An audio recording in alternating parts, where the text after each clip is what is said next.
The smallest quantity of alcohol scares away novel ideas. Music stands in a much closer connection with pure sensation than any of the other arts. Reason, we call that faculty innate in us of discovering laws and applying them with thought. A metaphysical conclusion is either a false conclusion or a concealed experimental conclusion. A moving body whose motion was not retarded by any resisting force would continue to move to all eternity. Music strikes the ear as a perfectly undisturbed uniform sound, which remains unaltered as long as it exists.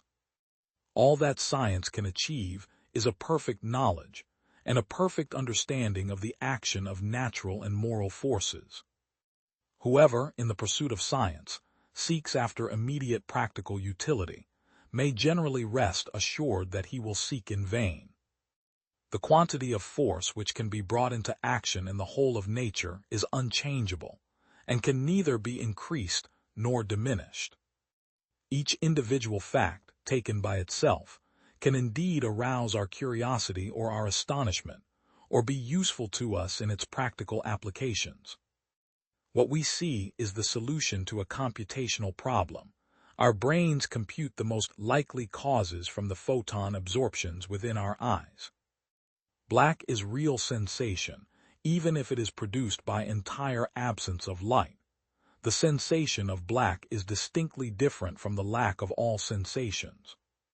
The originator of a new concept finds, as a rule, that it is much more difficult to find out why other people do not understand him than it was to discover the new truth.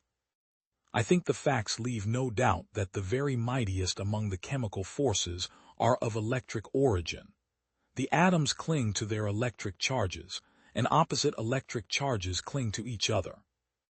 A raised weight can produce work, but in doing so it must necessarily sink from its height, and when it has fallen as deep as it can fall, its gravity remains as before, but it can no longer do work.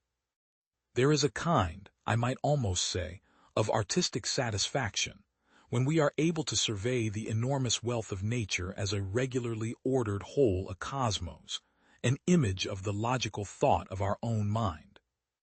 Windmills, which are used in the great plains of Holland and North Germany to supply the want of falling water, afford another instance of the action of velocity.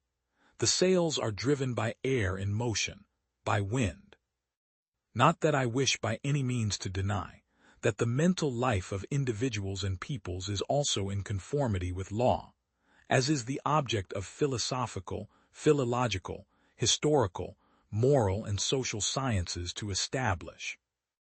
Just as a physicist has to examine the telescope and galvanometer with which he is working, has to get a clear conception of what he can attain with them, and how they may deceive him, so, too, it seemed to me necessary to investigate likewise the capabilities of our power of thought. The most startling result of Faraday's law is perhaps this. If we accept the hypothesis that the elementary substances are composed of atoms, we cannot avoid concluding that electricity also, positive as well as negative, is divided into definite elementary portions, which behave like atoms of electricity. Isolated facts and experiments have in themselves no value, however great their number may be. They only become valuable in a theoretical or practical point of view when they make us acquainted with the law of a series of uniformly recurring phenomena, or, it may be, only give a negative result showing an incompleteness in our knowledge of such a law, till then held to be perfect. During the first half of the present century, we had an Alexander von Humboldt, who was able to scan the scientific knowledge of his time in its details, and to bring it within one vast generalization. At the present juncture, it is obviously very doubtful whether this task could be accomplished in a similar way, even by a mind with gifts so peculiarly suited for the purpose as Humboldt's was, and if all his time and work were devoted to the purpose. The total quantity of all the forces capable of work in the whole universe remains eternal and unchanged throughout all their changes. All change in nature amounts to this, that force can change its form and locality, without its quantity being changed. The universe possesses, once for all, a store of force which is not altered by any change of phenomena, can neither be increased nor diminished, and which maintains any change which takes place on it.